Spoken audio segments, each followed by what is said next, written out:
Olá, eu sou o psicanalista, educador e escritor Geraldo Peçanha de Almeida. Nossa conversa de hoje é BNCC e educação infantil. E o parâmetro, o campo de experiência que nós vamos falar hoje é escuta, fala, imaginação e pensamento. Vamos juntos!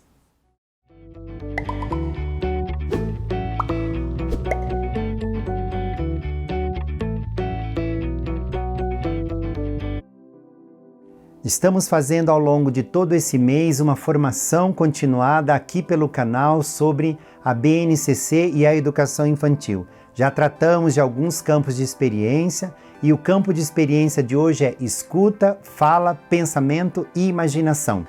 É, para mim, um dos campos mais importantes, não que os outros não sejam, mas escuta, fala, pensamento e imaginação é o meu favorito.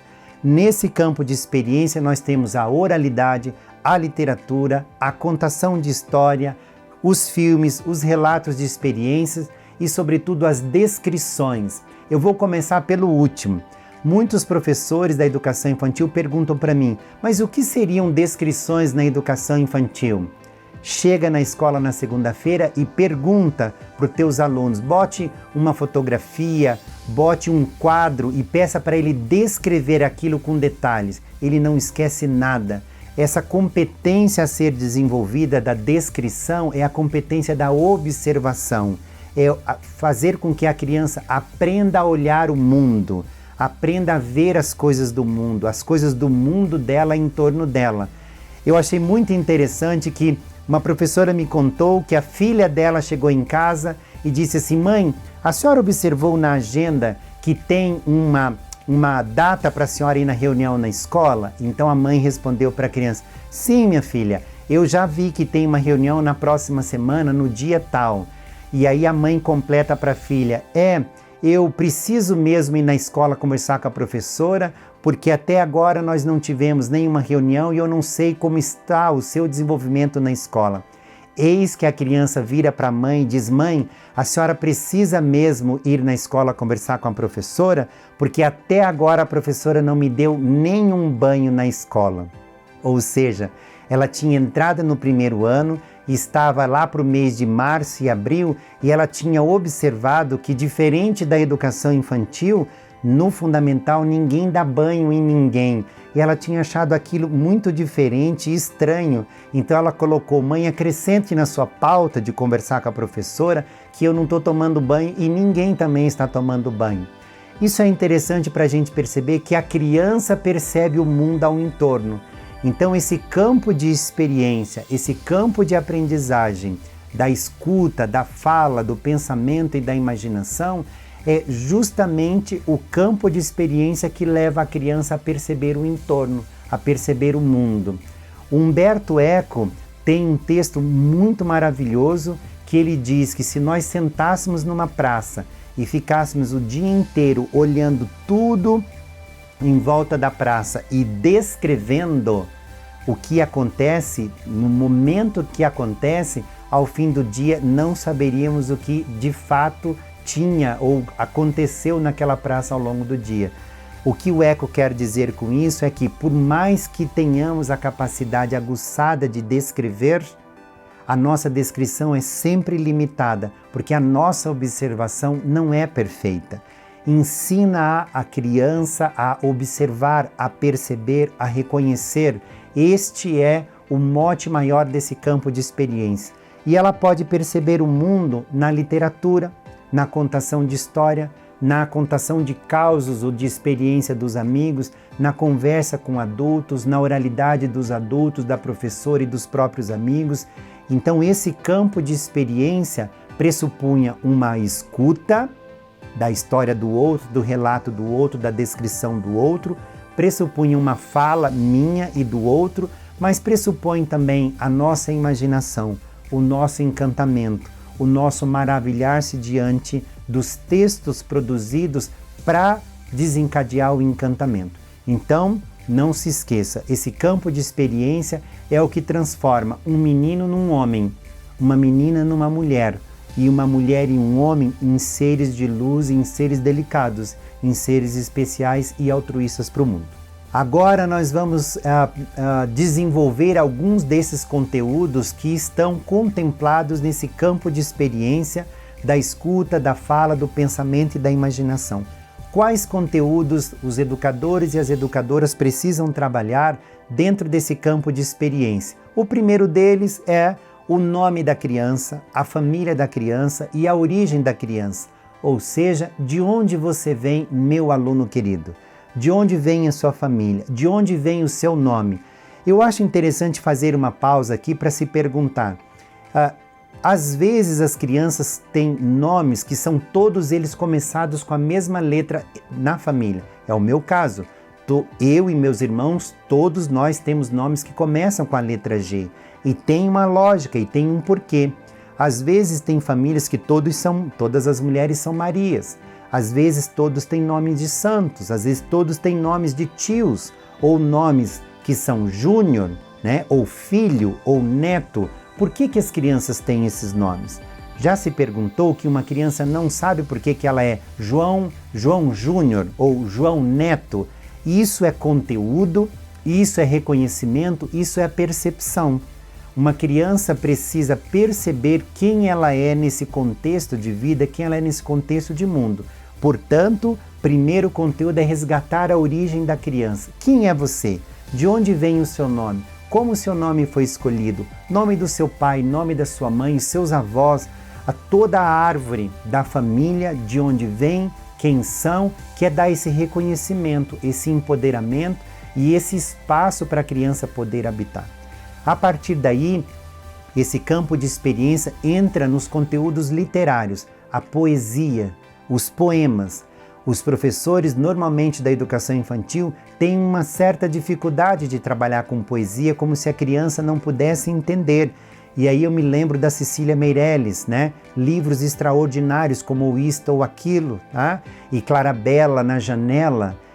Tantos textos literários de poesia, tanto poema interessante. Não precisa ser só Cecília Meirelles. Qualquer bom texto, qualquer boa poesia, qualquer bom poema deve estar na educação infantil. Mas muito mais importante que a criança ouvir ou consumir ou se empoderar desse conhecimento já socialmente estruturado, é ela também saber expressar-se por meio de poesias. E aí então entra uma dica interessante da minha parte, que é: trabalhe com rimas. Mesmo que a criança não esteja alfabetizada na educação infantil, comece a mostrar para ela o que são rimas. Rimas abertas, rimas fechadas, emparelhadas, concatenadas, alternadas. Isso tudo está aí nos livros de língua e linguagem que ensinam os professores a entender como funcionam as poesias, como funcionam os poemas. E estas rimas é o início da percepção da criança. Quando a criança vê lá gato, sapo, pato, isso rima ou não rima, né? E aí ela começa a desenvolver um gosto por esse tipo de leitura e por esse tipo de escuta. E na sequência vem as histórias infantis. Todas as histórias, sem preconceito. Leia histórias infantis para a criança que vem do outro lado do mundo, que venha do Oriente, que venha da África, que venha do Nordeste, que venha do Sul do país, sem preconceito. Mas também permita que as crianças possam contar as suas próprias histórias. História que elas ouviram do pai, história que ouviram da mãe, dos avós e dos próprios amigos. Mas também na hora da contação de histórias, tanto por parte da professora quanto do aluno, vem as entonações, os ritmos. Quando a história está acelerada, o personagem está em perigo, a personagem está correndo muito perigo. Como que a gente faz isso quando está contando uma história? Quando o personagem está sonolento, quando há um problema, quando há algo a ser descoberto, além da expressão facial, há uma entonação na voz, há um ritmo. Conte histórias usando esses mecanismos, esses recursos para as crianças, mas também empodere, encoraje as crianças a fazer isso, a usar o ritmo diferente ou os ritmos diferentes para fazer a contação de histórias. Para isso, nós podemos usar recursos como fantoches, que está no campo de experiência da fala, da escuta, da imaginação, do pensamento. Fantoche, dedoche e qualquer outro mecanismo, qualquer outro objeto que auxilie. Mas também não podemos esquecer das fantasias. Nós podemos pedir para as crianças trazerem a roupa do pai que não usa mais, a roupa da mãe, o sapato, a peruca, o chapéu, o enfeite para cabelo, e relógio, e sapato, e óculos, e cachimbo, e gravata, qualquer que sejam os objetos, de qualquer que sejam os tamanhos. As crianças precisam se apossar desses objetos para que elas possam se transformar em outras pessoas, transformar em outras personagens. E aí vem o ritmo, e aí vem a concatenação entre o que se quer dizer com a expressão que tem que ser feita e o objetivo que eu quero alcançar, e aí entra o teatro, e aí entra a dramatização. Né? Não gosto da palavra teatrinho porque eu acho que diminui a experiência dramática, e muitas crianças têm experiências absolutamente maravilhosas com o teatro, porque envolve o corpo, envolve a construção vocal, envolve o entendimento e envolve, sobretudo, a compreensão da história. Mas também dentro desse campo de experiência nós temos as entrevistas. Como que eu entrevisto alguém? Eu preciso perguntar para uma pessoa, a pessoa tem que me responder, mas assim que a pessoa me responde, eu faço uma outra pergunta ou eu pergunto a partir da resposta da pessoa. Então a criança vai percebendo que conversar com um adulto, na verdade, é sempre uma entrevista do adulto para com a criança, da criança para com o adulto. Onde você estuda? O que você faz? O que você gosta de estudar? O que você gosta de comer? Quem é a sua esposa? São pequenas entrevistas que nós traduzimos em conversa, em diálogos.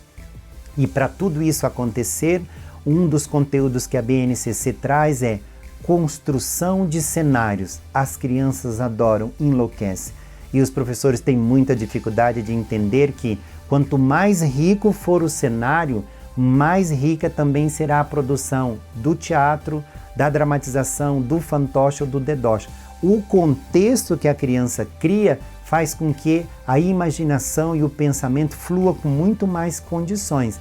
Então esse é um conteúdo que está na BNCC, presta atenção nele. Mas aí nós temos tablets, celulares, computadores para a criança desse tempo, desse momento. Fala, escuta, imaginação também passa pelo computador, também passam pelas mídias, também passam pelos celulares. Não exclua isso da vida da criança. Ela vive nesse tempo e nesse tempo há mídias, há tecnologia, há esses objetos, esses equipamentos, esses aparelhos. Use em sala de aula. Algo que eu acho importante que nós temos que discutir muito agora para a educação infantil com a BNCC é os métodos de alfabetização. Não importa se seja método fonético, silábico ou psicodinâmico, mas a rota fonológica, ela demarca o caminho por onde a alfabetização vai acontecer.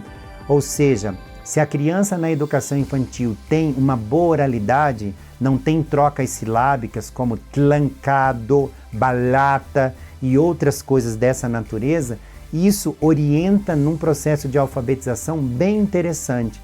Primeiro se corrige a oralidade, primeiro observa regras da oralidade, porque na hora de transformar a oralidade na escrita, que nós chamamos isso de retextualização, preste atenção que não é reestruturação de texto. Retextualização é quando eu transformo da fala para a escrita alguma coisa.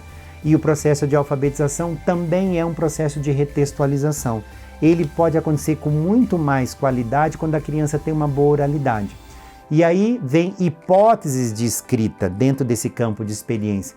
Se eu falo barata, como que eu poderia escrever isso? Mesmo que a criança faça só garatujas ou marcas no papel, mas ela já faz 3 marcas, porque é barata.